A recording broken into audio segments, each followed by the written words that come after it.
എല്ലാവർക്കും good morning. അപ്പോൾ രാവിലെ എല്ലാവരും ബ്രേക്ക്ഫാസ്റ്റ് ഉണ്ടാക്കുന്ന തിരക്കിലായിരിക്കുമല്ലേ. ഞാനും ഇന്ന് രാവിലെ ഇവിടെ ചപ്പാത്തിയാണ്. ചപ്പാത്തിക്ക് കറി സോയാബീനാണ് കേട്ടോ.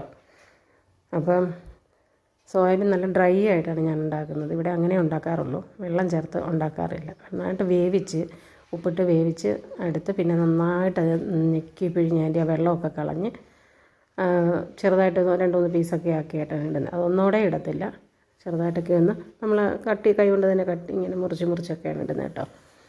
അപ്പോൾ അതാണ് ഇന്നത്തെ ഇവിടുത്തെ ബ്രേക്ക്ഫാസ്റ്റിൻ്റെ കറി. അപ്പോൾ ഞാൻ ഇച്ചിരി വെളിച്ചെണ്ണയിലുണ്ടാക്കുന്നത്. വെളിച്ചെണ്ണ ഒഴിച്ച് ഇച്ചിരി കറുവപ്പട്ടയും കാര്യങ്ങളൊക്കെ ഇട്ട്, ഗ്രാമ്പൂ കറുവപ്പട്ടയെല്ലാം ഇട്ട്, സവാള ഇട്ട്, ഇഞ്ചി വെളുത്തുള്ളി ചതച്ചതിട്ട്, പച്ചമുളകും കറിവേപ്പിലയും ഇട്ട് ഒന്ന് വഴറ്റി എല്ലാം ഒന്ന് നന്നായിട്ടൊന്ന് വഴന്ന് വരുന്നിടം വരെ നമ്മൾ നോക്കി. അത് കഴിഞ്ഞിട്ട് ഒരു ½ ടീസ്പൂൺ മുളക് പൊടി, കളറിന് മാത്രം കേട്ടോ. കാരണം ഞാനിത് മീറ്റ് മസാലയിലാണ് ഉണ്ടാക്കുന്നത്. മീറ്റ് മസാല നമ്മുടെ ഈസ്റ്റേണിൻ്റെ മീറ്റ് മസാല കേട്ടോ. നല്ല ടേസ്റ്റ്. ഇതിനകത്ത് നമ്മളിതിങ്ങനെ ഡ്രൈ ആയിട്ടുണ്ടാകുമ്പോൾ നമ്മളിങ്ങനെ ഫ്രൈ ചെയ്തെടുത്ത പോലെ ഇരിക്കും. അപ്പോൾ ഇച്ചിരി മീറ്റ് മസാലയും ഇച്ചിരി മുളക് പൊടി കളറിന് വേണ്ടി മാത്രം, ഗരം മസാലയും കൂടി ഇട്ട് മഞ്ഞൾപ്പൊടിയും കൂടി ഇട്ടിട്ട് നന്നായിട്ടൊന്ന് മസാല മൂത്ത് കഴിഞ്ഞിട്ട് നമ്മൾ റെഡിയാക്കി വെച്ചിരുന്ന നമ്മുടെ സോയാബീൻ ഇട്ട് കൊടുത്ത് ആവശ്യത്തിനുള്ള ഉപ്പ് ഇട്ട് കൊടുത്ത് നന്നായിട്ടൊന്ന് ഇളക്കി, മസാല എല്ലായിടത്തും പിടിക്കത്തൊക്കെ ഒന്ന് ഇളക്കി ഒന്ന് വെച്ച് ഒന്ന് അടച്ച് വെക്കുക. അടച്ച് വെച്ച് കഴിയുമ്പോഴല്ലോ ഒരു തവണ അടച്ച് വെച്ചാൽ മതി. കാരണം ആ ഒരു ആവിയിൽ ആ മസാല നമ്മുടെ സോയാബീനകത്തെല്ലാം ഒന്ന് പിടിക്കാൻ വേണ്ടി മാത്രം കേട്ടോ.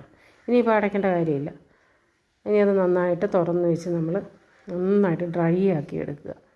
ഇപ്പോൾ അതിനകത്ത് മസാല ഉപ്പും കാര്യങ്ങളെല്ലാം പിടിച്ചിട്ടുണ്ട്. ഇനി ഇത് നന്നായിട്ടൊന്ന് ഡ്രൈ ആക്കി എടുക്കുക. ഇവിടെ ചപ്പാത്തിക്ക് അങ്ങനെ ഗ്രേവി കറി വേണമെന്നൊന്നുമില്ല കേട്ടോ. എപ്പോഴും ഡ്രൈ ആയിട്ടുള്ള കറികളാണ് ഉണ്ടാക്കുന്നത്.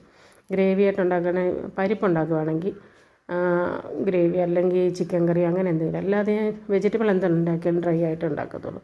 ചപ്പാത്തിക്ക് അതാണ് ഇവിടെ എല്ലാവർക്കും ഇഷ്ടം. അപ്പോൾ നമ്മുടെ കറി റെഡിയായി. ഞാൻ 2 ചപ്പാത്തി കഴിക്കാൻ എടുത്തു. കൂട്ടത്തിൽ നമ്മുടെ സോയാബീൻ കറി എടുത്തിട്ടുണ്ട്.